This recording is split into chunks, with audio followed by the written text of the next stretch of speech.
Yeah, I don't want to belabor the point, but what Rami Davidian has done is so beyond repulsive and gross that it actually merits further discussion about what exactly it is that he did. I want to first say that I have no doubt that Rami did some good things on October 7th. They might have been on the margins, or they might have been able to help uh, one way or another. But that's very different than the story that he put forward, which is my primary objection to what he did. Because Rami took his story, inflated it, actually was promoted as a hero of Israel, which he very well might have been. But all he had to do was just say the truth. He didn't have to say more than that. And he turned that into lighting the torch at Independence Day, documentaries. He was featured in Screams Before the Silence with Sheryl Sandberg. He was fundraising, going around the world, and just telling lies. On top of it, he also benefited financially from these lies. I know of at least 2 vehicles that Rami Davidian received as a result of his lies. And he also received into the hundreds of thousands of dollars from donations and speaking fees. I think that people that speak should be compensated. But he was lying and didn't actually tell the truth about what he did, which is a whole nother level.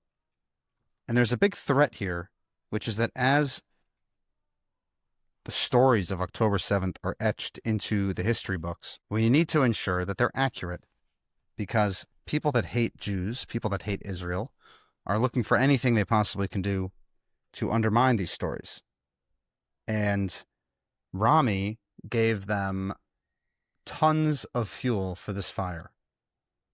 Completely unnecessary. Today I want to read from One Day in October, 40 Heroes, 40 Stories, Yair Agmon and Oria Mavorach. This was published by Koren Publishing in 2024. And one of the stories that is featured is that of Rami Davidian. So I'm going to read this, and we're going to go through exactly what he claims. So he says, "I wasn't looking to be a hero, but that's how it turned out." Now, this is ironic once you realize that he fabricated tons of stories and received a lot of fame and money as a result of doing so. It says, "The day before Simchat Torah, Friday, was the anniversary of my father's death, so of course the whole family came here to Batish, and all the kids stayed with us for the holiday, and all the grandchildren. There was this festive atmosphere, and we all had the holiday dinner together. We ate, we drank, we were merry, and that was it. We went to sleep. On Shabbat morning, I woke up early like I always do. Me, no matter what I do, my biological clock wakes me up at 5. So I got up early, I showered, and sat down to have tea and coffee with my wife, Iris, who wakes up with me every morning. And then at 6:30, we heard the Qassam rockets like everyone else, and it was something out of the ordinary. But I have a tradition. Every Shabbat morning, I go to meet my friends at Aroma Cafe, not far from Patish, and we hold our weekly parliament session. So I told Iris that I'm going there, and she said to me, 'No, what are you talking about? There are rockets.' And I said to her, 'Okay, I know it's no big deal. When aren't there rockets?' Of course, in southern Israel, there's routinely rockets, so that part adds up so far. But notice also he invokes the Yortzeit or anniversary of his father's passing, so immediately you're going to say that nobody's going to mess around with the passing of his father. So you're already in a position with the storytelling that you're inclined to believe him. While we were talking, I was debating whether to go to Aroma. I suddenly get a call from my friend who says, 'Help me, Rami, help me. I need you to get to a certain place to save my son.' He sent me something on WhatsApp, a location, and I said, 'Sure, I'm going. No questions asked.' I just jumped into my car and headed off to that location. As I was getting ready, my wife said to me, 'What is this? Where are you going? Look what's going on out there.' But I ignored her. As I started to drive out of Patish, I see a bicycle lying abandoned on the road. It was an expensive bike. And as I drive past it, I think, what is this? Who would do that? How strange." A minute later, I suddenly see a car abandoned on the left side of the road, so I pull next to it and I see people shot up in the car. And I thought to myself, that must be a Bedouin car. There must have been Bedouin gangs hits in the South lately. I still couldn't imagine what was really happening. I didn't understand what was going on. I called the police to report it, and the phone rang and rang, but no one answered me. Okay, so I kept driving toward the location they sent me, and suddenly, about a kilometer later, I see a swarm of kids in front of me running in every direction like the Exodus from Egypt, screaming something like you only see in movies, and they're screaming, where are we? Where are we? Help us. I realized something was happening, something big, and I still didn't quite understand what was going on, so I shouted to them, calm down, you're in a safe place, come here, come to me. In about 10, 15 minutes, I managed to gather most of them together, and at the same time, I called my sons-in-law, come with pickup trucks and trailers, come help me, it's an emergency. And in the same breath, I also called the head of our community council, Katie, and I said to her, open up the big bomb shelters, it's an emergency. In the meantime, I gave directions to young people that were there so they can continue on foot towards Patish. And I waited for my sons-in-law to come take the kids. When they arrived, I continued on my way to rescue my friend's son. I found him about 10 minutes later. He was there with 20 guys, and I only had my 5-seater, so I had no choice. I told them to get in. They jumped onto the roof, and they climbed onto the trunk. They climbed onto the hood. Instead of 5, I fit 7 kids inside the car, and I started driving. Now, again, interjecting here, the question is that realistic? Did that actually happen? Do they have names? Where are they? These are things that have to be vetted. I was not of this opinion as strongly before. Not to say you shouldn't vet things, but I never imagined that someone would create stories. Now, once things have happened, you have to re-examine everything. On the way out from their stories, I understood that what was going on was very irregular, and I said to them, send my number to people who are hiding. We'll come and get them out. Take my number. So the guys that I took out on the first trip started sending my number to their private groups. Then it progressed. Within seconds, it was spreading like wildfire. Rami's number was shared all over the country. My sources indicate that there were many, many group chats. That's been very publicized. The question is it specifically Rami? And what mechanism would he then have had to respond to all of these things? Then I started getting thousands of messages, thousands of calls for rescue. It was insane. So Rami is supposed to be driving a car, rescuing people, texting and receiving thousands of messages. Doesn't make sense. And from then, I started to work on autopilot. I drove out and came back, each time to a different location that popped up. I couldn't even choose where to go first. I just drove. And the messages were so horrifying, I couldn't even start to sort through them. I couldn't even answer them. They were full of terror and panic and pleading. It was horrible, chilling. Most of the guys I picked up, I took to my place. Some of them I dropped off in the middle of our community. So again, you're talking about miles of trips back and forth, while getting thousands of phone calls and messages, as he says, specifically for him. Continuing here, and each trip became harder and more complicated because each time I went deeper and deeper, closer and closer to the festival grounds. Now notice he says closer to the festival grounds. That's clear because it's not in the festival grounds. There are some versions of the story where he actually claims he was in the festival. So after a few rounds, I realized that it was dangerous. There were still terrorists there and shooting. So this is what I did. I would park the car in these low places, like in dry riverbeds. And from there, I'd begin to run on foot, find the kids and rescue them. That's how it worked until 2:30 in the afternoon. Some of the kids I picked up told me terrible things. They told me terrorists were waiting for the kids outside the orchards, waiting for them to come out to shoot them down. It was a terrible massacre, horrible things. Even in the worst horror movies, we've never seen things like that. I don't believe there's any producer who could produce anything like that. It's just not conceivable. No, not at all. This is where it gets into the really sticky situation. At one point, I got a phone call from this amazing girl called Amit.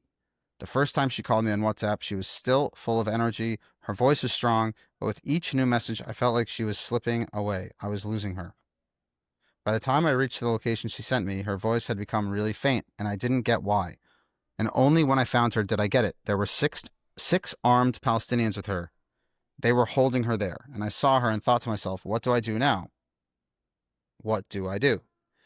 Now, it's important to interject that in a video he made for Mizrahi, Rami Davidian claimed that he used a water pipe to disarm the 5 or 6 terrorists that were next to Amit. So he says he had a physical encounter with them, and he disarmed them by himself. Here, he says, And then I just started speaking to them in Arabic. It was totally instinctive. I said to them, "What's going on? How are you?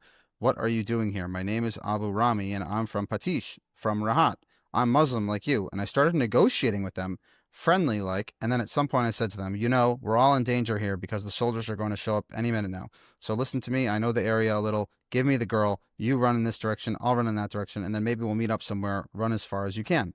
I stood there just 2 meters away from them, and they were all armed. They could have taken me out in a second, killed me, taken me hostage, abducted the body, and I can't explain it. I don't know why, but they believed me. To this day, I believe that God's hand touched me.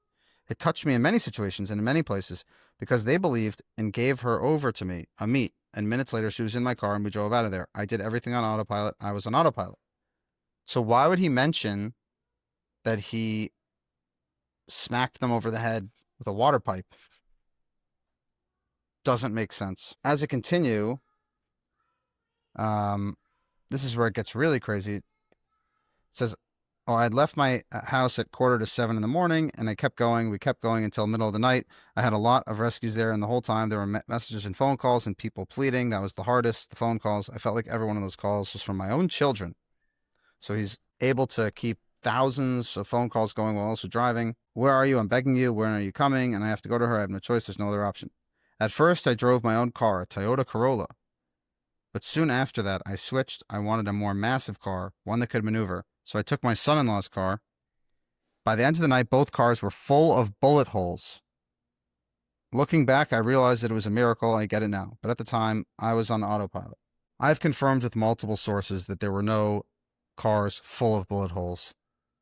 In fact, Rami told me to my face that he had a bullet in the headrest. This was completely fake. Then he goes around and says he went around picking up bodies that were abandoned. Soon afterward, 2 guys from the IDF K9 unit joined me with tracking dogs, and together we continued pickups. By now, we found mostly bodies. We kept going. I didn't stop at all until Wednesday morning. There's no reason to believe that's true. He says, then we go into the sexual assaults. He goes, "There's one thing that won't leave me alone, something I saw that continues to haunt me. I can't go into detail because it's not appropriate for a book like this. It's just too horrifying. I spoke about it when they filmed me for the documentary Screams Before Silence. There I could describe what my eyes saw. Without going into detail, I'll just say now that I collected the bodies of many young women who had been sexually abused." Now, in the movie, he actually claims that they were hung from trees. There's no evidence that this happened. So I'm going to conclude that reading there. But basically, even if, say, he picked up one person on the outskirts of the Nova Festival, he would be a hero and should be commended and should be respected. But instead of just settling for what he actually did, Rami fabricated all sorts of stories to the point where people that genuinely loved him, care for him, have no idea what he's actually saying and can't believe anything. There were other people who were unbelievable. His son-in-law, Oren, the soldier Leon, who was killed, his other family member, Oz Davidian. So many people that did so many amazing things. And the last thing I would ever want to do is take away from people that even had the thought to get out of bed that day to go help people. But Rami's vicious lies have left no choice because he has taken control of the October 7th narrative for his own personal financial gain, lied to thousands, if not tens of thousands of people across the world. This movie with Sheryl Sandberg featured Rami and was actually played at the White House for Vice President Kamala Harris. Why in the world would Israel, or anyone who wants to help Israel, promote a hoax in the White House? The stories have to be completely accurate, told over accurately, vetted, and the story is airtight. Hamas are murderous, horrible terrorists.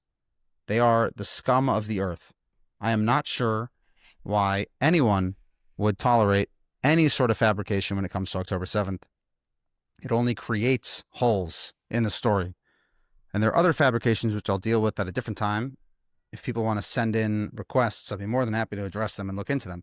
But the concept that the fact-checking is somehow hurting Israel's cause should never be the case, because truth is on Israel's side, and it's important that people demand nothing but the truth from those who are war heroes and are people that stepped up on October 7th, because the history should be accurate, the stories that are recounted should be accurate, and it's the best way to honor those true victims and also honor those who fell and preserve Israel's image on the world stage.